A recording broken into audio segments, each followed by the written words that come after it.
कारण मला माहिती की जे करेल ते पॉझिटिव्हच करणार आहे. आणि तो एक खूप मोठा सपोर्ट. आणि आजही कुठेही गेली तरी मी जाते ही होती ना, म्हणून मी प्रत्येक पद्धतीने स्टेबल होते प्रत्येक गोष्टीने.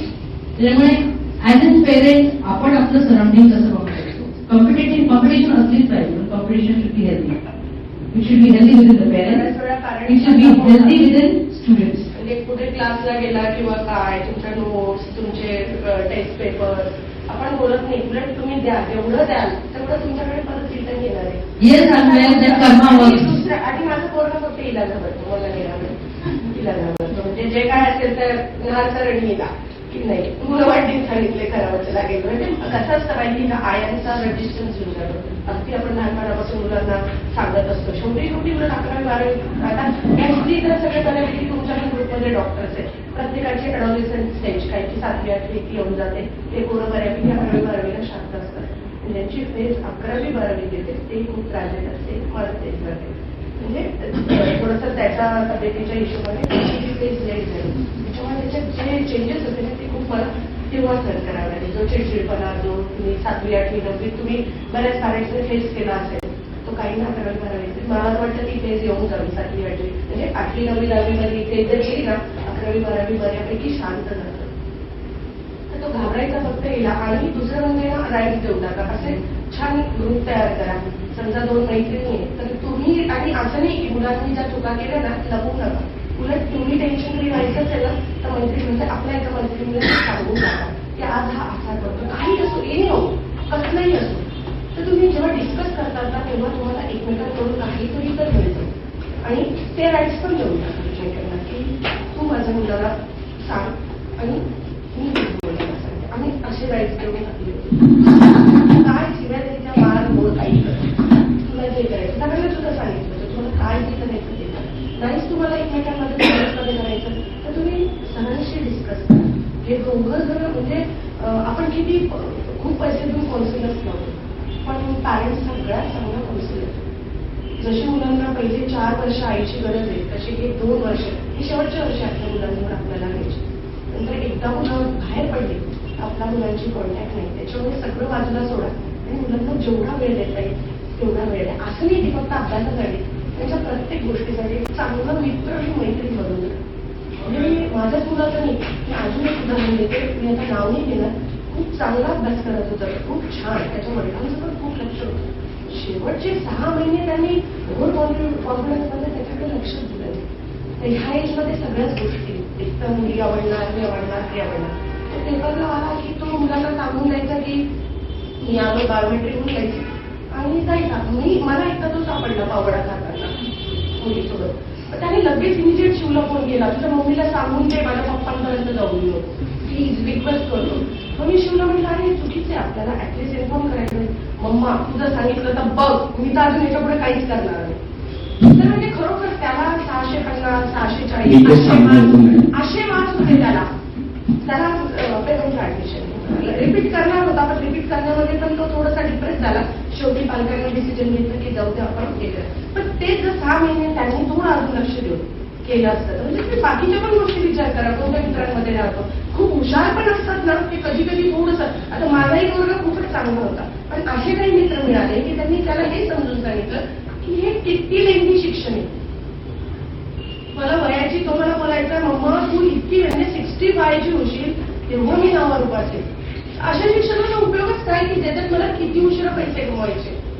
मी छोटंसं शिक्षण घेतो आणि छानपैकी पैसे कमवतो. भरपूर आहे आजकालमध्ये, खूप साऱ्या गोष्टी आहेत. पुढे तर सगळं AI वर चालणार आहे. रोबोट तुझी सोनोग्राफी करतील, सगळं हे करतील. आता रोबोटिक सर्जरी चालू आहे. तर म्हणजे हे सगळं कोणी डोक्यात मित्रांनी घातलं. पण मी तो मित्र शोधून काढला. मला ते शोधायला जवळपास 2-3 महिने लागले. एकदा मी नसताना तो मित्र घरी होता. माझ्या लहानपणी मला पटकन इन्फॉर्म केला आलाय, लाऊडस्पीकरवर लावून शकतो. आणि मी एवढी बोलली की तो मित्र परत आलाच नाही. मला 12वी नीट झाल्यानंतर मी त्याला भेटली. त्याच्यासमोर त्याला म्हटलं सॉरी बेटा, मी त्या दिवशी तुला जे बोलली ती माझी गरज होती. तुला राग आला असेल म्हटलं माझ्या बोलण्याचा, कारण मी खूप मस्त बोलली म्हटलं. म्हणजे आता तो परत चांगला मित्र झालाय त्याचा, पण माझं जे बेसिक डिग्री चांगली घ्यायची ते माझं कम्प्लीट झालं. म्हणून मी लक्ष ठेवा की She was very tough, huh? Taking this decision. ती खूप tough होती. म्हणून रिक्षामध्ये मुली नाही. आणि माझी ती गमत झाली. प्लीज गमत आली यार, आता पुढे पैसे नाही तुला कळत नाही अकरावाले व्हायला नसतं. म्हणजे तिने तुझा मुलगा स्मार्ट दिसतो तुला माहिती नाही कोरियाने आणि स्टोरी पटवून घे मुलं मुली एकत्रच असतात. मुली पण जरा सुंदर असतात त्या मुलंही अप्रोच करतात. मुली स्मार्ट असते की मुली अप्रोच करतात. बट त्याची अजिबात रिक्षामध्ये 3 पोरांकडून 4थी पोरगी जाणार नाही. तिथे सुद्धा नाही. तुला लावायचं एकट्यामध्ये रिक्षाला. ओके. आणि हे काही डिसिजन होतं ना she to take those decision. I was never interfering. Reminders मध्ये तिचं लक्ष निघून करेल कोणाशी बोलतोय. तुम्ही एक चक्कर टाका की तुम्ही या की म्हणजे सोडायला एकदा काय तुम्ही थोडंसं बाजूने पोरं कशी येतात ते कशी जातात ते काय करतात ते. तर आता रिसेंटच एक उदाहरण आहे म्हणजे 2-4 वर्षापूर्वी माझी पण मैत्रीण डॉक्टर आहे तिची मैत्रीण डॉक्टर आहे तिने तिच्या मुलाला म्हणजे सांगितले की तुझा मुलगा काहीतरी वेगळ्या व्यसनाला लागलाय. तिला राग आला की तू असं कसं काय म्हणू शकतेस किंवा हे बघ माझं तुझं काही वाईट नाहीये तू फक्त त्याचं फॉलोअप ठेव. 4 दिवस 8 दिवस फॉलोअप ठेव नाही म्हणे तो काहीतरी अस्वंताची गोळी कर तू फक्त फॉलो कर ना तुला काय फरक पडतो. प्रॅक्टिस आयुष्यभर करायची. जस्ट फॉलो केल्यानंतर तिचं लक्षात आलं अर्ली लक्षात आलं तर तुम्ही हे करू शकता ना. सरांशी डिस्कस करायची काहीतरी झालं त्याच्या पश्चात करायची की सर हा असा विचार करतोय. सरांनी पण त्याला रोज म्हणजे मेसेज शिव आज किती अभ्यास झाला शिव ताट कशी झाली बापरे सरांना उत्तर द्यायचंय. म्हणजे तुम्ही सरांशी डिस्कस करा. तुम्ही आता लपून नको ठेवू तुमच्या मुलांमध्ये काय चेंजेस होतात. कारण आपल्याला कधी कधी मुलं रडवून घेतात. असं नाहीये प्रत्येक मुली सारखंच असेल असं बिलकुल नाहीये. आता निपुण इतकं मॅच्युअर होतं ना निपुणला कोणती गोष्ट सांगायची गरज नाही लागली. अशी 10-12 मुलं आहेत की जे त्यांचं करणार आहे पण तरी ते थोडेसे शेवटी येतात टेन्शन मध्ये last 15 days before his exam.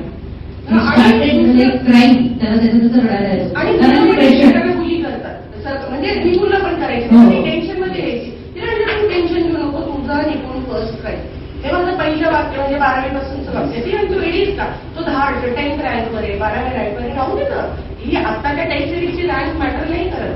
शेवटचा दिवस खूप महत्वाचा असतो. तो दिवस खरंच खूप महत्वाचा. ते शेवटचे म्हणजे ती तारीख आणि तो पूर्ण दिवस जोपर्यंत आम्ही जेव्हा खाडे सरांकडे आलो तेव्हा खाडे सरांनी खरंच स्पिरिच्युअलपणे एकदम छान तुम्हाला कॉन्सिलरची सुद्धा गरज नाही. हे दोघं तिकडे इतके छान बसलेत ना की तुम्ही येऊन फक्त तुमचे प्रॉब्लेम काही का असेल तुम्ही कसलं का प्रॉब्लेम असेल ना तुम्ही सगळं सांगा. आपण काय करतो ना आपण इमेजसाठी करतो. म्हणजे माझ्या पोराची इमेज मी हिच्या पुढे कशाला राखतो काही फरक पडत नाही. जर आत्ताच आपल्यामध्ये चेंजेस झाले ना आपल्या त्याचा पुढे काय पुढे थोडी लक्षात ठेवणार आहे की अरे 10वीत 12वीत असताना हिच्या मुलाने असं केलं होतं बरोबर. अशी 2 मुले फक्त थोडं खरं काही माहिती मला नाव सांगायचं. मी फक्त 2 गोष्टी सांगेन. निपुणच्या आईचा जो 15 दिवसांनी फोन आला निपुण रडतो. आय कांट इमॅजिन की निपुणला मी पाहत होतो एवढा हॅपी होती स्टुडंट आणि तो रडू शकतो 15 दिवसांनी. म्हणजे ते स्ट्रेस किती असतं. आणि दुसरं मॅडम एक सांगायचं होतं शिवचा जो स्कोर होता ना म्हणजे यांच्या बॅचला आमचं असं एक्सपेक्टेशन होती 650+ मार्क्स आले पाहिजे. कारण आपण आधीच्या नीट वरून अनालिसिस करत असतो पण पेपर खूप महान होता.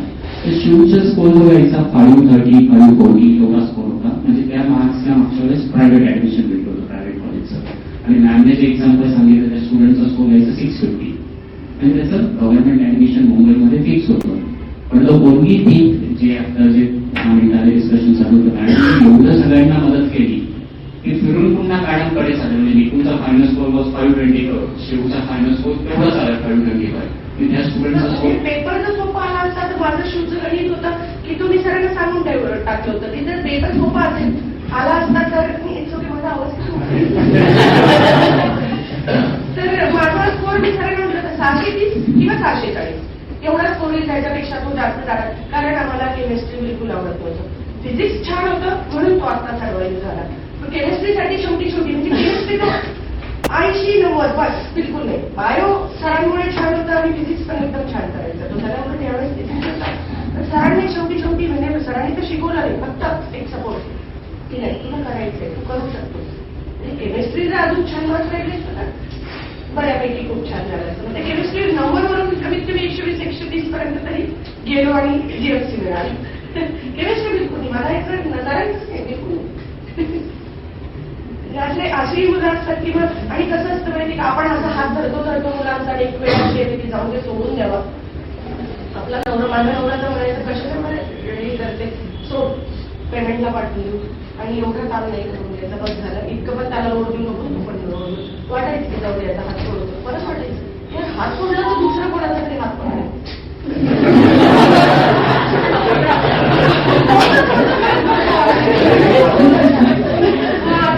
आपलं पोरग आपल्याला त्या पद्धतीने घेऊनच जायचं.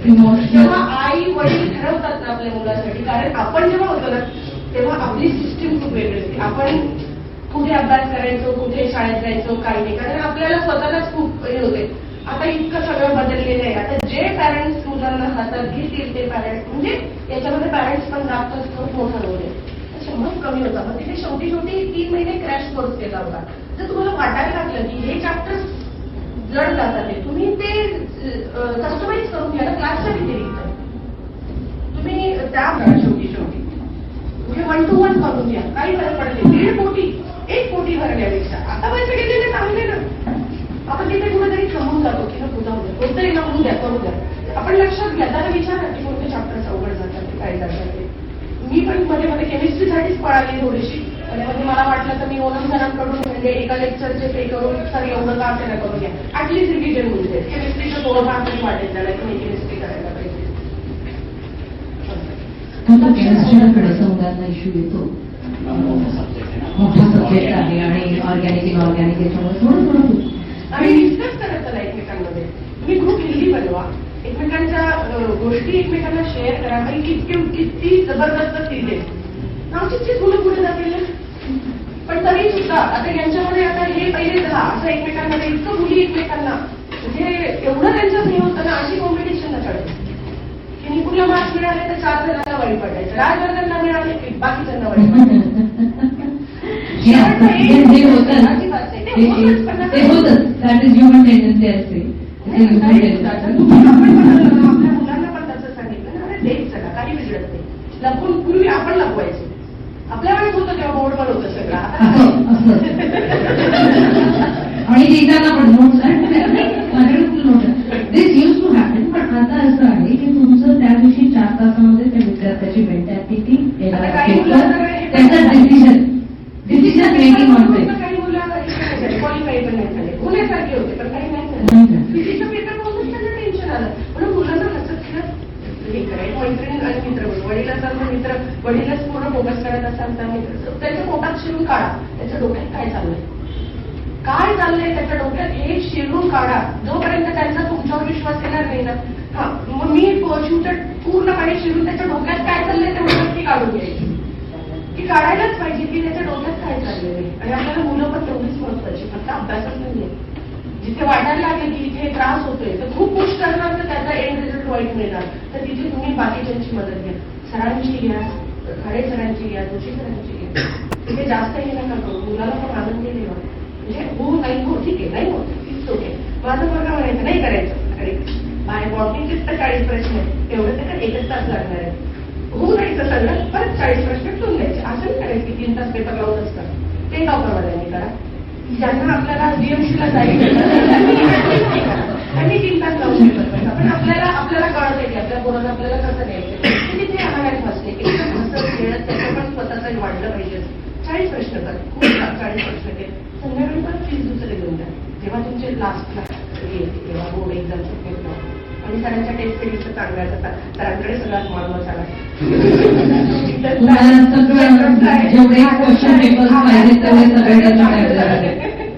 आणि त्यांची टेस्ट आमच्या मुलांनी लावलेली होती. आम्ही याची मुलं 8वी सरांमुळे देऊन टाकली होती. चॅप्टर वाईज टेस्ट चांगले आहे आणि हे खूप छान येतात कॉन्फिडन्स. तुम्हाला माहिती नसेल, मला ज्या दिवशी वाटलं तुम्हाला जरी टेन्शन आलं आपल्याला पण येतं. सुरुवात करा फोन करायला खरंच पाहिजे. किंवा आपला म्हणजे काही असो कोणती काढतात ती झाकून नका. मध्ये ना खूप असे शेलमध्ये जातात, त्यांच्या गोष्टी लपवून ठेवतात, या पॉकेटमध्ये त्या पॉकेटमध्ये कुठे, पण ते सगळं त्यांच्या मित्रांनाच माहिती आहे. सो त्यांची कोण मित्र आहेत, ते काय विचारून ठेवा की मग हा काय करतो, काय नाही, कसं चाललंय. म्हणजे असं नाही की त्याच्या समोर नाही, नंतर काहीतरी जर विचारायचं मुलांनाही वाटतं की विश्वास नाही काही याचा, चार ठिकाणी चौकशी करतात. खरंच ही केमिस्ट्री पहिल्याच आणि चिल्ड्रन्स मधली खूप आवड असते. मला तर केमिस्ट्री आवड ते कळून घेण्यासाठी आधी खूप आपल्याला केमिकल कॉम्बिनेशन करावे लागतात. इट मे हॅव जास्त, it may have no reaction. IISER पण काही वाईट नाहीये, पण मग त्याने नीटचं तर देऊन टाकलं, मग काढले म्हणजे कॅमेल वगैरे सगळं घेऊन आला. मग मला तर काहीच माहिती नाही. म्हणजे सगळ्यांना मेसेज टाकला, सर मी कॅमेल काढली, आता मी आयसरचा अभ्यास सुरू केला.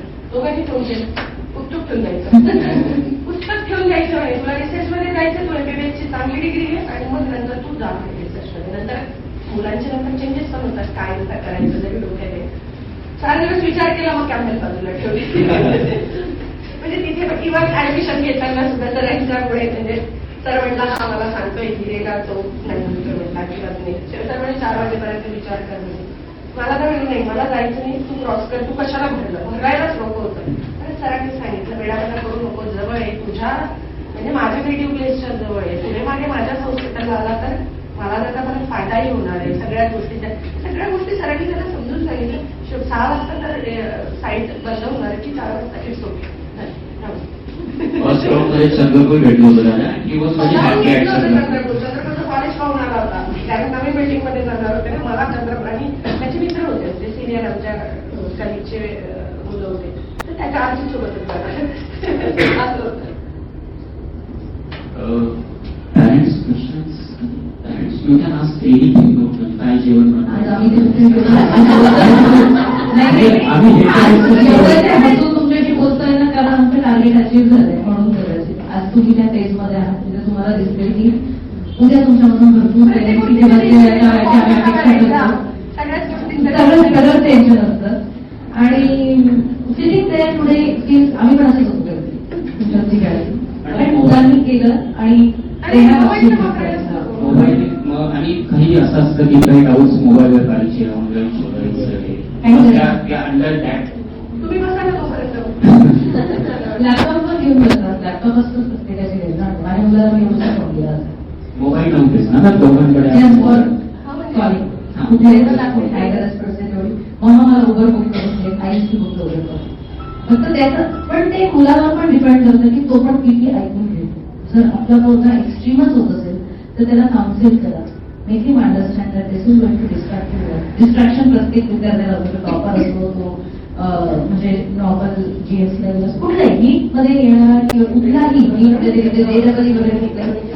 डिस्ट्रॅक्शन प्रत्येक मुलाला येतं आणि येतच, कोणीच एक्सेप्शनल नाही.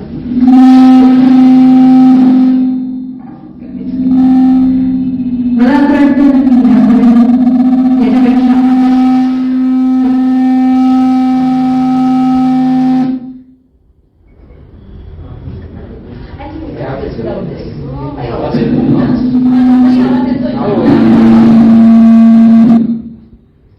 तुम्ही सगळेजण आता कोणत्या फेजमध्ये गेलो, आम्ही पण गेलेलो आहोत. आणि अजून पण आमचं टार्गेट संपलं नाही का, नुसतं हेच नाही, याच्या पुढे पण आपल्याला नीट आहे. पुन्हा तिथे त्याच स्तरावरती पुन्हा त्याच याला जाणार आहोत आपण त्या फेजमध्ये. पण कदाचित त्यावेळेस मुलांना मॅच्युरिटी खूप आलेली असते. आणि येतो त्यांना मस्त रिअलाइज होतं की आपल्या पॅरेंट्स आपल्यासाठी काय केले, कुठे तेव्हा काय केलं, पण त्यांची मेहनत कशी हे आपल्याला समजून घेऊन मग पुढे चालेल. आपल्यालाच करायचं आहे म्हणजे कोणत्याही पद्धतीने करा. सरांना सांगा, फ्रेंड्सला सांगा, स्वतः थोडं करण्याची पण ताकद ठेवा. चिडचिड तडतड करता एक होतं पण माझ्या मुलाचं की मी निपुणला बघितलं 10th also was going to his board exams. त्याचं एक कंपल्सरी होतं की मी 2 तास बॅडमिंटन खेळणार होते. स्पोर्ट्स एक ऍक्टिव्हिटी जी आपल्या पाल्याला आवडत असेल ती तुम्ही प्लीज त्याला करू दे, कारण त्याच्यामध्ये त्याचं सगळं फ्रस्ट्रेशन बाहेर पडतं, त्याचा अँगर बाहेर पडतो. Let him do that. कारण 15 दिवस आधी जेव्हा मी सरांना फोन केला मला एकच सांगितलं, मम्मा मला प्लीज बॅडमिंटनला जायचं. म्हटलं जा, 2 तास नाही 3 तासचा पण हे टेन्शन नको देऊ म्हटलं मला जा. तर he is to go and play for 2 hours. पण किती दिवसापर्यंत म्हटलं तुम्हाला सांगू त्यांनी 11 पूर्ण 11 त्यांनी बॅडमिंटन खेळला 2 तास रेग्युलर. नंतर त्याच्यानंतर त्यांना मी सांगितलं म्हटलं बेटा तुला अभ्यासाला वेळ थोडा कमी पडतोय तर would you like to quit with badminton. मग पहिल्या त्यांनी सुरुवात केली 1 दिवस चालते म्हटलं ओके. मग मी त्याला एकदम स्टॉप नव्हती करू शकत कारण तो त्याचा आवडती गोष्ट आहे आणि समवेरवरती आलं त्याला ते वाटायचं माझं फ्रस्ट्रेशन. मग त्यांनी स्वतः त्याला रिअलाइज व्हायला लागलं की मला आता वेळ कमी पडतोय. मग त्यांनी स्वतःच बंद केलं 11वीमध्ये, सॉरी 12वीत बंद केलं. 12वीत बंद केलं आणि मग जेव्हा त्याचे एक्झाम म्हणजे हा जो फेज असतो त्यांचा बोर्ड एक्झामचा, बोर्ड एक्झाम झाले मग त्याच्यानंतर परत नीटच्या त्या फेजमध्ये येणं it is quite difficult, very difficult. कारण ते एकदम पॅटर्न चेंज झालेलं असतं मुलांचं की. आणि कसं असतं हे 2 वर्ष मुलं लॉंग आन्सर्स लिहत नाही, त्यांना टोटली कट ऑफ असतात की आपण कसे पेपर लिहायचे. तिथून सुरुवात होते. मग 9वीत आणा, मग कुठलं अजून पुस्तक आणा, मग आया पळतात पटापट ही आणि मी आता पळत हे आणून ते आणून. पण पोरांना काही नाही ना. मागच्या 5 वर्षाच्या प्रश्नपत्रिका आपण सॉल्व्ह केल्या बोर्डासाठी विद्यार्थ्यांचा अभ्यास 50% मार्क कसेही पाडतात आणि पूर्ण 92 होते. त्यांनी त्याला खूप चांगला स्कोर केला. मला अपेक्षित नव्हतं. म्हटलं हा काय करेल माहिती नाही कारण ICSE बोर्ड आणि मग कन्वर्ट झालं तरी SSC बोर्ड आला. बोर्डचं चेकिंग करतं हे सगळ्या गोष्टी फार वेगळ्या असतात. पण आपल्याला 50% कंपल्सरी आहे म्हणून आपण डोक्यात तेवढं जरूर चालायचं की याच्याकडे जास्ती पाडले तरी काही उपयोग नाही कारण त्याचं कुठे कंपॅरिझन होत नाही. आणि ते पण PCP फक्त PCB not even all the subjects म्हणजे बेस्ट ऑफ 3 जे असतात त्यांचे त्या सब्जेक्टसाठी आपल्याला द्यायचं. तर हे सगळं चांगल्या पद्धतीने मुलं कव्हर करतात आणि त्यांचं ऑलरेडी नीटमध्ये आपल्याला फक्त ते कसं मांडायचं ते त्यांना 9वीत वगैरे याच्या आधारातून कळतं आणि ते पेपर करतात. आमची 3-5 वर्षाची प्रश्नपत्रिका तुम्ही सॉल्व्ह करून घ्या. इथे सगळे टीचर्स PCBचे बसलेले आहेत. तुम्हाला तुम्हाला पेपर सॉल्व्ह केलं त्याला घेऊन या तर अशा पद्धतीने लिहायचं का ते help you out by telling की हो अशा पद्धतीने एक पेपर जरी गेला तरी मुलाला आयडिया येते आणि जर पटापट आणि पेपर जातात चांगले जातात. बोर्ड पण एकदम व्यवस्थित होतं.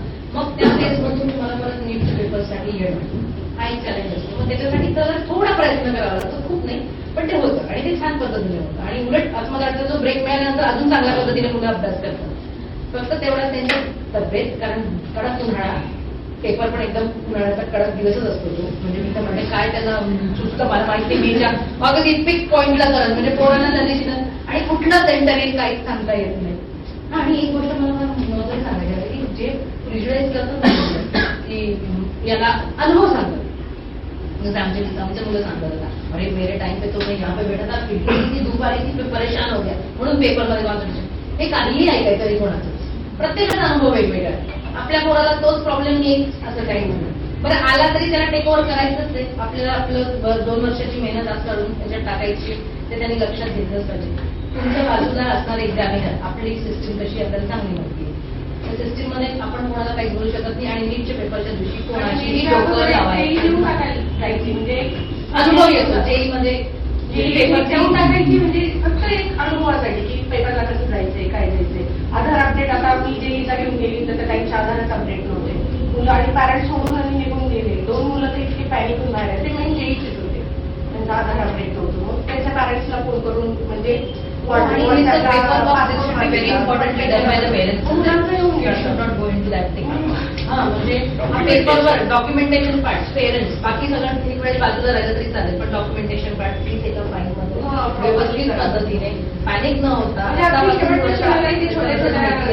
फोटो ते करायलाच पाहिजे. काय म्हणतात सर डॉक्युमेंटेशन काय काय पहिले तर तुमच्या ऍडमिशन प्रोसेसला लागणारे तुमचे कास्ट सर्टिफिकेट कास्ट व्हॅलिडिटी हे सगळ्या गोष्टी पण that you have to make it prepared. तुम्हाला त्याची लिस्ट टाकतील वेळोवेळी अपडेट तुम्हाला सगळे म्हणजे देतील. तुम्ही ना आता 11वी-12वी आहे सरांना म्हणजे पॅरेंट्सचे काय होतं आपण फक्त पोरांना क्लासला पाठवतो झाला क्लास की झालं.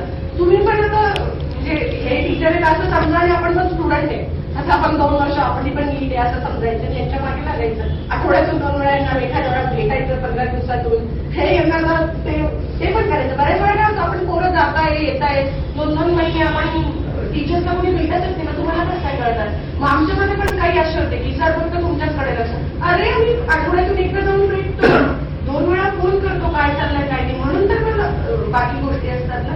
तुम्ही तुमचे प्रॉब्लेम पण सांगतात ते म्हणून सारखं सरांना काही स्वप्न पडणार आहे ना की तुमच्या पोराला काय प्रॉब्लेम आहे त्याच्यामुळे तुम्ही आणि सर आणि हे असं नाही त्यांनी कॉल नाही उचलला आता ते तुम्हाला कॉल बॅक करतील ऍटलीस्ट मेसेज तरी टाकतील. बरं तुम्ही मेसेज सोडून द्या की सर मी केव्हा कॉल करू काय करू तर ते हेल्प तुम्ही करता रात्री 12 वाजता पण हेल्प करतात ते. तर आपलं पण काम आहे की आपण टीचर्सशी तेवढं अटॅच असलं पाहिजे की आपला पोरगा जातोय तर एकदा टाकलं क्लासला तर तुम्ही अगदी शेवटीच बघा ते एकदम चुकीचं आहे. फक्त मुलांकडून मग अपेक्षा करायची तसं तुमचा मुलगा काय करतोय काय नाही याचा फीडबॅक पण तुम्हाला सरळ आहे ना. तुम्हाला काय वाटलं तर तुम्ही सरांची कॉन्टॅक्टमध्येच राहायला पाहिजे. अगदी रिझल्ट लागलं तर पर्यंत काय ऍडमिशन होतो पर्यंत. कारण इथं 8 स्टुडंट असे जे टीम्स काढू शकतात पण माझ्या असं छोटी बसत नाही. मी नावं घेतली त्यांना वाईट पण नाही वाटणार. घेऊ का मॅम नावं? तर काय केलं पाहिजे आणि मॅम कंटिन्युअस कानात ते हेडफोन असतं आणि त्याच्याशिवाय आपल्याला इथं पण ते काढून घे त्यांना दंडा ठेवायचा 1000 रुपये दंडा ठेवायचा. म्हणजे टेम्स काढू शकता. एक स्टुडंट असा मेंबरच्या 5 मध्ये होता 150 होता. मी ते सांगते माझ्या शिवसारखं नका करू. नाही म्हणजे मी ऐकतो तो पण तरी सुद्धा म्हणजे त्याच्या डोक्यात जे सुरू झालं होतं ते तुम्ही काढा पटापट. आणखी असं विचारायचं होतं मला की आता जी समजा आपल्याला जीएमसी काढण्यासाठी ऍटलिस्ट पोटापुरतं आपलं प्रॉपर जाऊ द्या म्हणजे जी फॉर्म्युले असतात मॅथमॅटिक्स ज्यांना आहे त्यांना ठीक आहे. आपल्याकडे समजा फॉर्म्युलेज आहे केमिस्ट्रीचे आहे. पूर्वी आपण बघा असे पोस्टर चार्ट लावतो तर मग आता जी मुलं तसं करत नाही तुमची मुलं करत होती का तुमचं काय तसं केलं तर मला वाटतं सरांच्या वेळेला डायग्रामचं एक हे केमिस्ट्रीचं हे माइंड मॅप्स हे सगळं देतात हे सर. मुलांनी असं वाटतं घरी ते लावलं तर पाहिजे. त्याच्यासाठी मी म्हणते माझ्या मुलाने हे सगळं केलं. लावलेत ना लावलेले आहेत. ती रूम होती ना आणि मला लक्षात नाही मी त्याचे फोटो काढलेत की मी काढले त्याच्या रूमचे.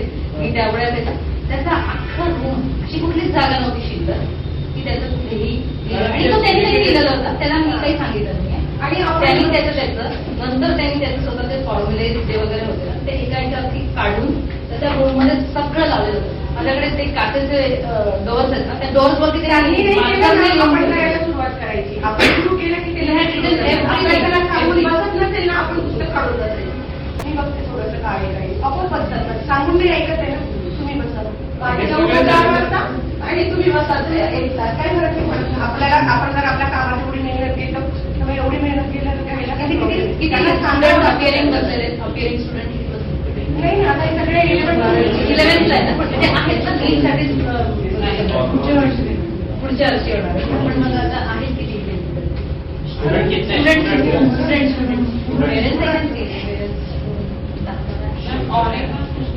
डेली में जैसे अभी वरियर्स है तो आप स्केड्यूल कैसे उसका मैनेज करते हैं? इसलिए आपके लिए प्रेशर 2 से 5 सोने मत देना.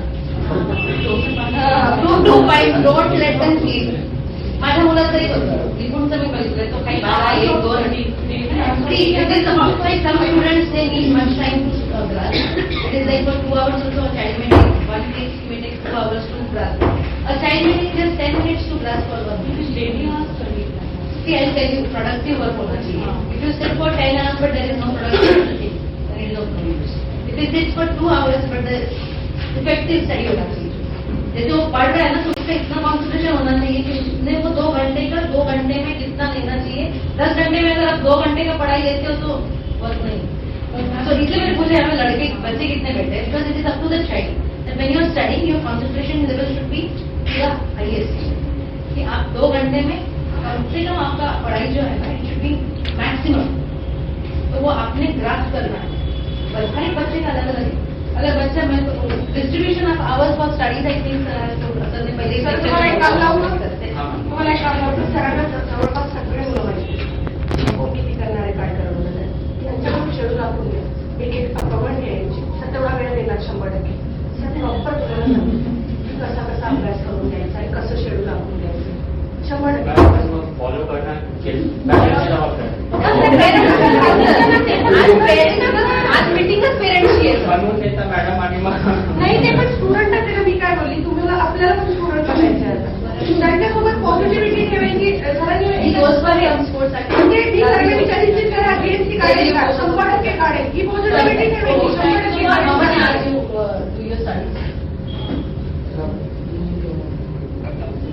Okay, so now, as of now you are studying from 4 to 5 hours. You think sufficient होता है? कि मेरा हो जाता है. डेली का डेली हो रहा है. अच्छा है. दिख रहा है. मोबाइल प्रॉमिस करो आज मोबाइल लेके जाएगा. 2 साल के लिए छोटा 1 साल के लिए छोड़ना है इसे. दे दे बेटा. See, this is one of the biggest distractions. After 1 year you are going to get all the liberty. मैं तो मना कर थी डिलीवरी के बाद उनको बोलती हूँ कि आप मोबाइल मत यूज करो, आपके बच्चे भी करेंगे 6 महीने में वो गाना नहीं खाना खाया। फिर 1 साल तक के 2 साल तक उसको गाना ही लगता है वो खाना खाने। फिर वो 1.5 साल का हो जाता है, फिर वापस गेम लगा रूम से हाँ सर माझ्याकडे असतील मी आठवते तुमचंच नाव आहे क्लास इथून गेल्यानंतर मुलं घरी आले की त्यांना मोबाईल लागतो. म्हणजे आम्ही आता एवढं जमून आलोय फिरून आलोय तर आम्हाला थोडा वेळ तरी बघू द्या असं म्हणून अर्धा तास बघतात. मग अर्धा तासाचा 1 तास कधी होतो आपल्यावरून घ्या, आपल्याला कुणाला विचार करायचा मला हसू येईल. मोबाईल हातात घेतला तर आपला अर्धा तास मोबाईल हातातलं घेते पण ते खूप मग चिडचिड करते आणि मग त्याचं पण नाही बोलते त्याला आता फक्त एवढंच करण्याची जी वर्षी तिला फक्त एवढंच सांगितलं बेटा थोडे दिवस अजून तुम्ही याच्यावर कंट्रोल करा. हे परत त्यांना सांगावं त्यांना लागलं. समजतं सगळं पण ते करताना हो कारण ते ऍडिक्शन आहे ना त्याच्यामध्ये इतकं, कारण ते मुलं त्या स्ट्रेस मधून बाहेर निघण्यासाठी हा मार्ग शोधतात. हा स्ट्रेसच असतो. आज क्लासमधून अभ्यास करून आल्यानंतर त्यांना हे नसतं की मी परत जाऊन अभ्यास करू. अरे परत थोडेसे मुलं असतात अगदी मुलावर बघायचे की त्यांना असं असतं की मला हे समजलं नाही तर मी घरी वाचेल, मग याच्यातून मला काय नाही समजलं ते उद्या जाऊन सरांना विचारलं. और मे बी त्याच मोमेंटला सरांना फोन करून लगेच सर काय असं आहे असं पण करतात. पण प्रत्येक विद्यार्थी सांगतो हे पहिलं तर आपण आपलं बाल्य वेगळं आहे, आपल्याला त्याच्याशी वेगळ्या पद्धतीने डील करावं लागणार. ते डील करायची ट्रिक आपणच आपल्याला शोधावी लागणार. तर लाईक ही वर्षी हे इन्व्हॉल्ड इन सम जर त्याला घरी खेळा किंवा मग माझा मुलगा विश्वास आला पाहिजे की त्याच्यावर पण विश्वास वाटला पाहिजे. ही मुलं ही जेनझी जनरेशन आजकाल ती धागड दिगाड आहे. माझा मुलगा जुनी गाणी ऐकायचं. अरे बापरे मला टेन्शन आलं. बापरे माझा जुनी गाणी ऐकतो. म्हणजे इतकं डेंजरस पेन असतो ना. मी म्हणते तुला ही जुनी गाणी कुठून माहिती आहे? मम्मा माहिती आहे मला. अरे कुठून माहिती देतात का काही इतकी जल्दी गाणी? बापरे अभ्यास करते असं नको. But I use to enjoy that thing also. म्हणजे मी तेव्हा मला टेन्शन यायचं होतं सगळं पण पोरगा असा विचार करून व्हायचा. वैशाली गाणे आजकाल जर येतात का? वैशाली काय मूड स्विंग खूपच म्हणजे अगदी मला आठवतच असेल ते 70s म्हणजे हसण्यासारखं आपल्याला हे नंतर हसू येतं. त्यावेळेस तो प्रेशर ऍज अन पेरेंट आपल्याला खूप असतो आणि थोडं मुलाच्या कलेने माझ्या मुलीने कंट्रोल केलाय मोबाईल. तिला आधीपासून सोल्युशन केलं की त्याला एक लॉगिंग सिस्टीम असते. व्हॉट्सअप आहे ना 3 मिनिटानंतर 24 तासात 3च मिनिटं वापरू शकतो तो आपण ब्लॉक होतो. हा तर तिचा तो टायमर यायला लागतो की आम्हाला कुणालाच देत नाही कारण की तो टायमर संपला की तिला तिचं व्हॉट्सअप पाहायचं. ओके असे काही सोल्युशन होते. तिचं माझं अकाउंट पण येतच होतं त्याच्यामुळे तिने काही सर्च केलं की मला कळायचं. ओके त्याच्यामुळे या काही गोष्टीमुळे एकदा जे बसलं ना त्यांच्या डोक्यात आणि सवय लागून गेली की मग ते रिटर्न होऊन जातं. आता नाही लागत कोणकडे मला आता तीच सांगते की पासवर्ड तू टाक. मी मागितलं तरी तू देऊ नको. तिच्याही फोनला माझं मी पासवर्ड टाकते. आमच्या पण आहे आणि आता मी सवय तिने लॅपटॉपला पण ती म्हटले की आपण लॅपटॉप पण चालते तर तू लॅपटॉपला पण टाकून तिला माहिती की तिच्याकडनं किती वेळ जातो हे तिला सेल्फ रिअलायझेशन झालंय आणि म्हणून ती प्रयत्न करते आई वडिलांच्या संमतीने की आई मला एवढाच वेळ देते. आई मला अशी पण आहे की जे येतं लगेच युट्यूबला फोकस ऑन युअर स्टडी तर बंद होऊन जाते.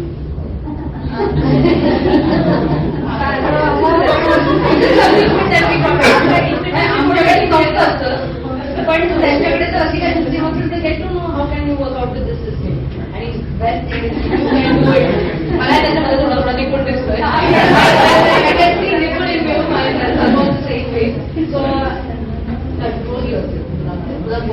ऑलरेडी तुमचं काम 4 hours and stays to 1 hour what right now mobile याला जोडून याला कनेक्टेड की याला जोडून आता सगळ्या पॅरेंटला माहिती इट्स अ युनिव्हर्सल प्रॉब्लेम आहे आणि जनरेशन वस्त होईपर्यंत कदाचित थांबणार नाही.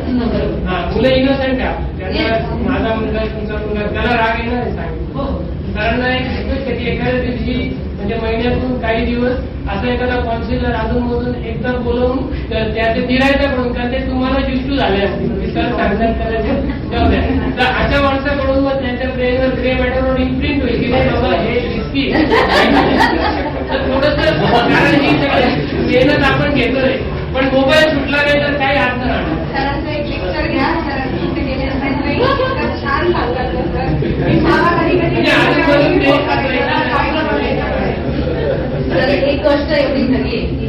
विद्यार्थ्यांनी आज इथे पाऊल टाकलेलं आहे. त्यांना जर नीट करायची तर त्यांना कुठलं ना कुठलं कॉलेज तर मिळणार आहे. फक्त कुठलं मिळवायचं त्याच्यासाठी प्रयत्न आहे. पॉझिटिव्ह राहणारच मिळणार आहे. म्हणजे माझ्यापेक्षा जास्त तिला कॉन्फिडन्स होता की निपुण तुझं मार्केट कसे पाडणार आहे हे मला माहिती आहे. तू जास्त विचार करू नये. मी माझं डोकं बाजूला काढून घेऊन की मी काहीच विचार तो पण खरंच रोलर कोस्टर असतं हे. पण as in parent as in chatty असं नाही म्हणणार. बच्चे भी अपने से ज्यादा उस प्रेशर से जाते हैं. आपल्यापेक्षा जास्त मुलांना प्रेशर असतो कारण त्यांना अचीव्ह करायचंय. त्यांचं लाईफ आहे. त्यांना पुढे काय करायचंय. कारण त्यांची मानसिकता आपण नाही जाऊ शकत. ही कॉम्पिटिशन आहे बाहेर. आपण तर फक्त नाशिक पुरता किंवा फक्त क्लास DNA मध्ये बसलं म्हणून आपण ते विचार करतो.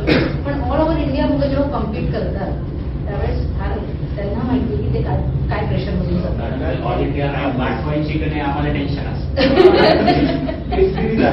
ऑल इंडिया रँक देतोय मुलं खूप प्रेशर मध्ये असतात. त्यांचेच ते सर मॅडम पॅरेंट्स नाही तेवढंच नका. आणि पेरेंट्स पण फक्त आपले मार्क किती पडले ना ते बघा. आम्ही एक असं केलंय मागच्या 1-1.5 महिन्यापासून आम्ही मेरिट लिस्ट ग्रुपवर टाकत नाही. टाकूच नका. आम्ही फक्त इथे लावतो 2 दिवसात काढून घेतो. पण पेरेंट्सची आम्हाला खूप फोन मेसेज सर मला पर्सनली पाठवा. सर एक हे करा ना त्यांचा कोड जनरेट करा. नावही जनरेट करायचं. त्याला त्याचा नंबर माहिती पाहिजे फोन नंबर आणि त्या फोन नंबरचीच मार्क्स आली पाहिजे. म्हणजे इतरांना Comparison होणार नाही बुवा. कंपॅरिझन होतं मुलांना. Comparison. ती जास्त माहिती असते ती पॅरेंट्सची जास्त असते. पॅरेंट्स पण पोरांना तसंच फॉलो करतात. काय आणि इतके मार्क्स पडले तुला बाबा नका करू तसं. असं करायचं. नाव अजिबात सर मध्ये कंपॅरिझनला डाटा देऊ नका. तुमच्या मुलाचं नाव आहे. माझे मार्क्स आणि I request even parents don't going to comparison. नाही मुलं पण केलं नसतात. ते कॉम्पिटिशन मध्ये ते करणार पहिले पॅरेंट्स करतात. पहिले पॅरेंट्स करतात. आधी पॅरेंट्स स्वतःच्या मुलांचे नाही बघत बाकी ते आता मुलाच्या नंतर बघतात. अरे पहिला प्रश्न कोणी विचारत तुला किती आहे? बघ जरा इकडे तुला का बरं इतके करणार? ते मार्क्स मिळाले त्याला म्हणायचे मार्क्स व्यवस्थित आहेत. आपल्याला याच्यात अजून 25 पडायचे अजून 50 पडायचे. तो पोरांनी कुठेतरी वाटतं की आपल्या आईवडील आपल्या सपोर्ट असे पण विद्यार्थी होते ज्यांना शेवटी 720 पण पडले होते. ह्या ज्या एक्झाम सिरीज ज्या चालतात ना त्याच्यामध्ये असे पण काही विद्यार्थी होते ना 720 पैकी 720 होते. परीक्षेच्या 4 तारखेला पेपर त्याच्या 1 तारखेला जे झाले 2 तारखेला जे झाले मुलांना 720 पैकी 720 पण घरात खेळतात तो ते शेवट ते 3 तास. तो जो दिवस असतो तो दिवस आणि ते 3 तास पेपर कसाही आपलं बोलत जेव्हा पेपर लिहायला सुरुवात फिजिक्स पाहिला त्याला वाटलं अरे बाबा तिथे कंटिन्यू त्याने सुरू केलं. मग मध्ये त्याला असं वाटलं जास्त का नाही मिळणार 530च्या पुढे तर जाणार नाही असा अंदाज येतोय. काय करायचं 530ला ऍडमिशन होणार नाही. 1 मिनिटामध्ये मला असा विचार आला की सोडून द्यावं नेक्स्ट इयर आपण रिपीट करू. हा विचार माझा 1 मिनिट आला नाही मम्मा विचार. पण परत विचार केला माझ्याकडे तर अजून वेळ आहे. तोपर्यंत तर काही प्रयत्न करायला हरकत नाही. पाणी पिलं आणि परत सुरू केलं.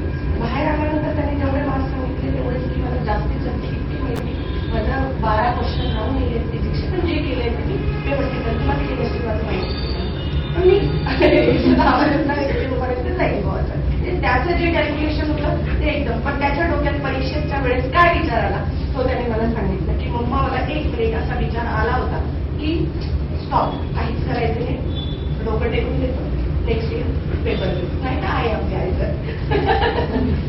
पण नंतर परत त्याच्या डोक्यात बरं झालं की ऍटलिस्ट परत एक विचार आला की नको थोडा नको करू तर करत स्ट्रॅटेजिकली अभ्यास करायचा. म्हणजे सर सांगतात की बायो म्हणजे जसं आता आपल्याला मार्किंग सिस्टीम की आपलं रँक कशा डिसाईड होतं तसं बायोचे मार्क्स कन्सिडर होतात. मग फिजिक्स मग केमिस्ट्री मग फिजिक्स. तर फिजिक्सचं लोड न घेता आपण फिजिक्समध्ये करायचंय पण फिजिक्सचं लोड जास्त नाही घेतं असं मला वाटतं. काय वाटतं सर तुम्हाला? नाही स्कोरिंगसाठी जे म्हणतात फिजिक्स स्कोरिंगसाठी पण रँकसाठी सगळ्यात पहिलं तुमचं बायो नंतर केमिस्ट्री नंतर फिजिक्स. तर मला वाटतं अशी सिक्वेन्स आहे त्याच्याप्रमाणे. पण फिजिक्सचा लोड घेऊन जर आपण बायो आणि केमिस्ट्रीमध्ये बोंबाटली तर समजा ना विषय पोरं तेच करणार आहे. फिजिक्सचं बरोबर घेत बायो पण नाही करत आणि केमिस्ट्रीचं पण होतं घालतात. आम्ही काही बोलणं चुकीचं होतं आणि नोट्स असतात की ते म्हणतात बाळाला असं ते नाही आम्ही फिजिक्स शिकवतो. मॅडम याच्यामध्ये आणि निपुणमध्ये एकच फरक आहे. आपण एम्सला जाऊ शकतो. ग्रुप जे निपुणचे जे फ्रेंड्स होते आणि आमचे जे फ्रेंड्स हो मित्र अभी हम लोग मैंने ऐसी बात कर रहे थे। शिवचा प्रॉब्लेम तिथेच झाला ना. बोलले तो मम्मा को हाथ मत लगाओ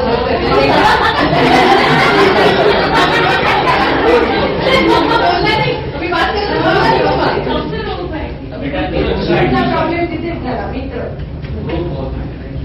ठीक है फ्रेंड ना मैं एक आपको बात बोलूंगी फ्रेंड्स होने चाहिए लेकिन आपको ये देखना है कि आपको वो डिस्ट्रैक्ट तो नहीं कर सकते if it is a distracting point तो फ्रेंड्स गुड नोबडी बुरा कोई नहीं होता कोई बगीचा बुरा नहीं होता ऐसा पर उसकी भी संगत किसी को नहीं तो उनको बदल डालो, रहने दो. आपके कुछ उनमें डालो, उनको बिठाओ पढ़ाई के लिए. मुझे डाइवर्शन आते हैं ये नहीं होएगा डाइवर्ट पर मुझे जैसे बताता है जाके अभी भी रास्ते में आप लोग आ रहे थे मुझे डिस्कस कर रहा था मम्मी नीट तो आप बोल रहे हो मेहनत कर लिए बेटा इसके बाद भी 8 years और पढ़ना ही है 10 साल पढ़ना है मिनिमम तो मैंने बोला बेटा कि अच्छा 4 years के बाद जो तुझे बोलता है बट कर रहे हैं कि तू अर्निंग लेट स्टार्ट करेगा ये हो जाएगा ये वही सोच रहा है क्या है फ्रेंड ये ट्रेन में चलता है 4 years 5 years में तू अर्निंग शुरू वही शिव में वही आ रहा था. Same thing let earning start करो मैंने कहा कि हम घर को रहते ये दिमाग में ना पेरेंट्स टॉप 10 में था शिव 11 तक और 12 में बिजनेस माइंड हो गया था. तो इतने आपको साल ऐसा डिफरेंट है मेरे घर में जो मैं आपको बोलूँ कि my elder brother in law is a candidate for minister वो आमदारची खरी त्यांचा प्रयत्न झालेले होते आणि ते मागच्या 4 आमदारकी पडले म्हणजे आमचं पूर्ण घर फायनान्शियली एकदम ड्रॉप डाउन निपुण was knowing all this situation अगर वो ये सोचता कि मुझे और 10 साल पढ़ना है और मुझे 4 साल में ही कमाना है क्योंकि my situation end the family is getting brought down because of all this thing I just told him one thing don't think आपका पैशन क्या है आपको डॉक्टर क्यों बनना है अगर आप लोग सब 4 साल में खड़े होकर बोलते हो कि मुझे अर्निंग से डॉक्टर कौन बनेगा see it is a very dignified profession you have to respect this profession you have to be आप जिस प्रोफेशन में जा रहे हो उसका एक अलग दर्ज है वो सेक्टर बहुत अलग है इसका उसको आपको और डिग्निफाई करना है so it is when you putting in this numbers of 8 to 10 years it is something which is you are as a human being you are responsible for your society to pay off something आप अपनी society के लिए कुछ करने वाले हो this is the bread and butter obviously but that उसके अलावा ये एक सेवा है जो आपको करनी है इज इट दैट कि आपको आज के आज करना जरूरी है कि आपको कमाना है नहीं ये पेरेंट्स बोला है कि अभी कमा के दो ऐसे तो क्यों टेंशन ले रहे हो भाई मैंने मेरे बच्चे को एक ही बात बोली तेरा पूरा एजुकेशन हो जाएगा इतना तेरी माँ ने रखा है तेरे लिए तू टेंशन मत ले आणि स्टायपंड असतात ना. अरे हेल्दी स्टाइपेंड है एक में जाओ you will get healthy stipend sir बोलो सेंट्रल गवर्नमेंट का कितना जीएमसी में तो मिलेगा लेकिन सेंट्रल में कितना मिलेगा सोचो डाइवर्शन के पॉइंट ये नहीं करेगा पर इस जगह पर तो आपको पता है कि you should be mentally strong हमारी बात इतना डाइवर्ट करते हैं क्या करेगा के बारे में वही That is not diversion, that is excuse. की वाटते ना मी मनातून तेव्हा असं क्यों करना है आपको मन से डॉक्टर नहीं है sir you want to genuinely be a doctor तो you know what that profession is आपको पता है कि मुझे डॉक्टर क्यों बनना है क्योंकि आपका इंटरेस्ट है सबसे पहली बात second profession is a very dignified profession भगवान मानते क्यों है आप भगवान के बाद में डॉक्टर को ही पूछते क्यों बिकॉज आपको वो हार्ड एंड एफर्ट्स डालना है you have to be so much educated but whatever see challenge तो इतना है इतना क्रिएटिव फील्ड है ये मैं बोलो हर आदमी हर इंसान डिफरेंट है tell me whenever you have some procedures as an doctor to do with but you think about the वो आपको पर्सन जो है he she male female whatever it is हर एक चैलेंजिंग पेशेंट आपके पास आने वाला है उसके लिए आपको कितना डेप्थ से स्टडी करना है ये एंजॉय करो enjoy the process rather than thinking that I should earn. You are going to earn by default. मिलना है पैसा मिलता ही है कैसे भी करके ना अर्न से भी ज्यादा जो इसके दिमाग में ये नहीं करता है जनरल बोल रही हूँ कि जो बच्चों में मैंने देख रही हूँ क्या है 8 years पढ़ेगा 10 years और पढ़ना है ये जो फोबिया डाल देते हैं ना सराउंडिंग में, निपुण आणि शिवा आता अभ्यास नाही करत एन्जॉय करत कोणच अभ्यास नाही करत. माझ्या पोट्याने मला आधीच सांगितलंय बघ मम्मा 2 वर्ष फार अभ्यास केलेला आहे. आता मला माझ्या कॉलेजच्या ऍक्टिव्हिटीज एन्जॉय करून दे. घरी यायला नाही म्हणतो त्याला म्हणते 5 दिवस ये आणि परत जायचं. कारण त्यांचे get into this kind of colleges पहले भी कोई कॉलेज अच्छा है, बच्चा अच्छा है. आप लोग जब एम्स में जाओगे वहाँ का एटमॉस्फेयर अलग है, आप जीएमसी में जाओगे वहाँ का एटमॉस्फेयर. सी माय निपुण after going taking admission AIIMS में जाने के बाद भी उसका मन वही हो गया था महाराष्ट्र में आता हूँ वापिस केएम ले लेता हूँ. मैंने बोला तेरे को एम्स मिल रहा है, तू पहले बच्चा होगा जो एम्स छोड़ के केएम आने के लिए बोल रहे हैं, क्यों कर रहा है ऐसा.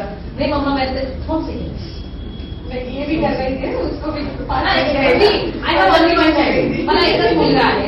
अख्खा आयुष्य माझं त्याच्या अवतीभोवती त्यासाठी फोन यायचा ऍक्च्युली काय करू एम घेऊन टाकू. अरे केएम घेऊन टाकू का चालते माझ्याजवळ. माझ्याजवळ आहे. म्हटलं वेडी असतं ये भी होता है during admission process. You get into this situation.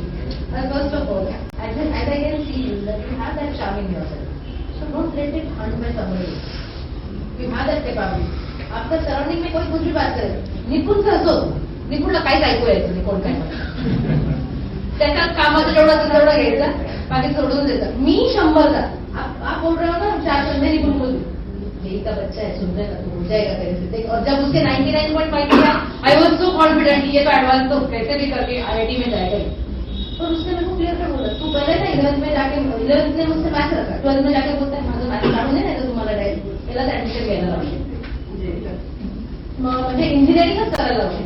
असं उसके दिमाग में वो था कि mamma will make me go forcefully because even I used to think he has that capability that he can do this work also. पर उसका aim एकदम फिक्स था नीट तो नीट ही करना है. So if you have that M B strong enough strong hearted that I have to prove myself. Don't take tension, don't stress out yourself. Stress आया खेलने के लिए निकल जाओ 2 घंटा मोबाइल से दूर रहो. इवन गर्ल्स ऐसे most of the time boys निकल जाते हैं खेलने के लिए, गर्ल्स नहीं जाती. I request the parents to have their girl child make her confident enough that she can also go and play the game. Badminton है लॉन टेनिस है लड़की जाके खेल सकती है. 2 घंटा उसको बोलो खेले. Even she needs that break. तो बच्चों को सिर्फ पढ़ाई नहीं, let them have their vent. उनका अपना एक वेंट जो उनको पता है कि इससे मैं तो वो करिए. आप अपने बच्चे को as a parent you should know your child more specifically that your teacher और somebody else coming and counselling. आपको अपना बच्चा कुछ ज्यादा पता है और माँ को सबसे ज्यादा. ये सब मॅम आपण क्वेश्चन पेपर कधीपासून सॉल्व करू शकतो सर यांच्या टेस्ट सिरीज सुरूच होतं. पण आपण जेव्हा रोज अभ्यास करतो आपण असं डिसाईड करतो की जे आज आपण अभ्यास केला त्याच्यावर क्वेश्चन आपण सॉल्व करायचं जे आपल्या त्याच्याने रिवाईज. आता तुमचं 12th तसं सिलेबस पूर्ण झाला ना फुल. आता कसं असतं पार्ट सिलेबसच्या टेस्ट होतात तर जसं तुमचा सिलेबस होतो तसं ते तुम्हाला देतात. तुम्हाला अजून एक्स्ट्रा करायचं you can ask them for this paper. तर ते त्या विद्यार्थ्यावरती की त्याला अजून करायचं तर तो करू शकतो.